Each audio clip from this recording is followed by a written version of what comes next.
We're a Glasgow charity that's been working in Glasgow for almost 200 years with some of the most poorest and marginalised folks in Glasgow, looking to really meet their needs where they're at, and we're a Christian charity from a Christian heritage.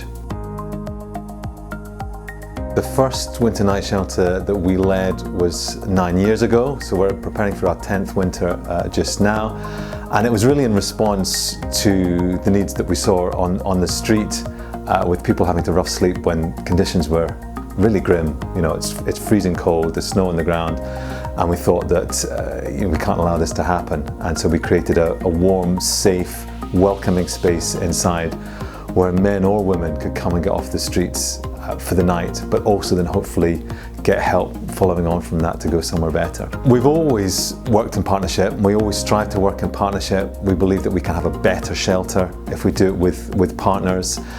And so each year we try and grow the partnerships and extend that. Last winter was probably the best we've ever had for partnerships. And we have partners right across the sector, both statutory and third sector partners. One of the big things that was a bit different last year that worked really well was our partnership with the Health and Social Care Partnership. So they had the social care officers, or housing officers as they're sometimes nicknamed, who were embedded in the shelter and were there every night. So our doors open at 10 o'clock, we're normally there from 9 o'clock, but we open at 10, and the HSCP staff are there. They have their own remote laptops, and they can take names as they're coming in, and they can see the status of people's homeless applications, or people can present as homeless then and there in the night shelter. And that's just a tremendous help because it helps us to move people on. The night shelter is not a destination. You're there because you're getting out of the snow, because it's grim in January in the middle of the night in Glasgow. So we're trying to help people to move on and not see the night shelter as a destination. And the only way we can do that is to work with the local authority who provide that accommodation. Some of the best examples of that were when we got people accommodation actually that night. Didn't happen very often, but we did have it on occasion.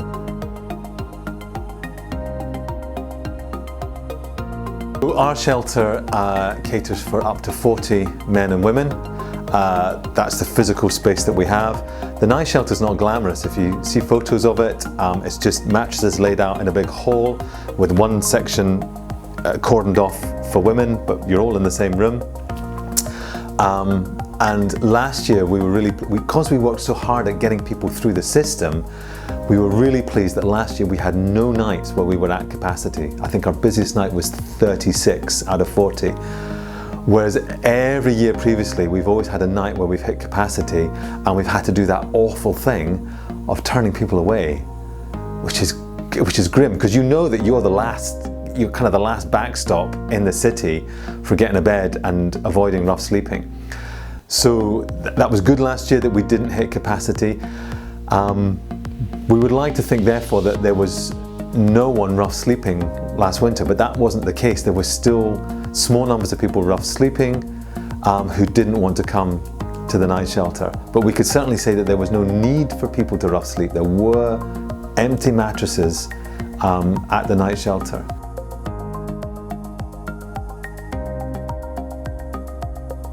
Well, I think if you work in the homelessness sector, you have to work in partnership.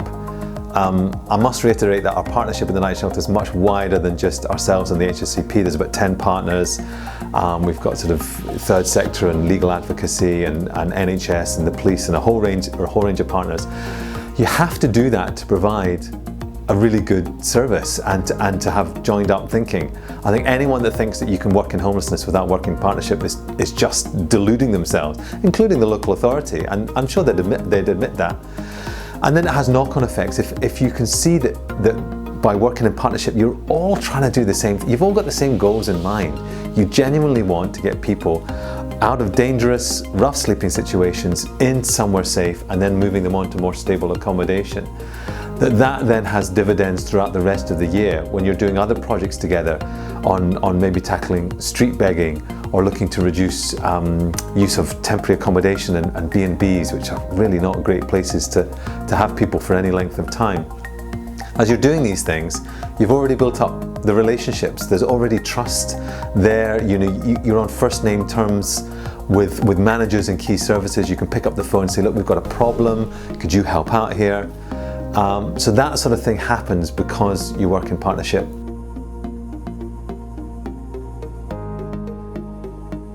I think being honest and transparent with one another, both about what you hope to achieve. Why are you working together?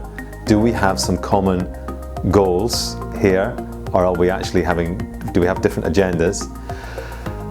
Tackling problems early on. So as soon as a problem arises, deal with it early on. Communication. You cannot how often do we ever over communicate? Usually we under communicate. So those would be my tips for doing something like this.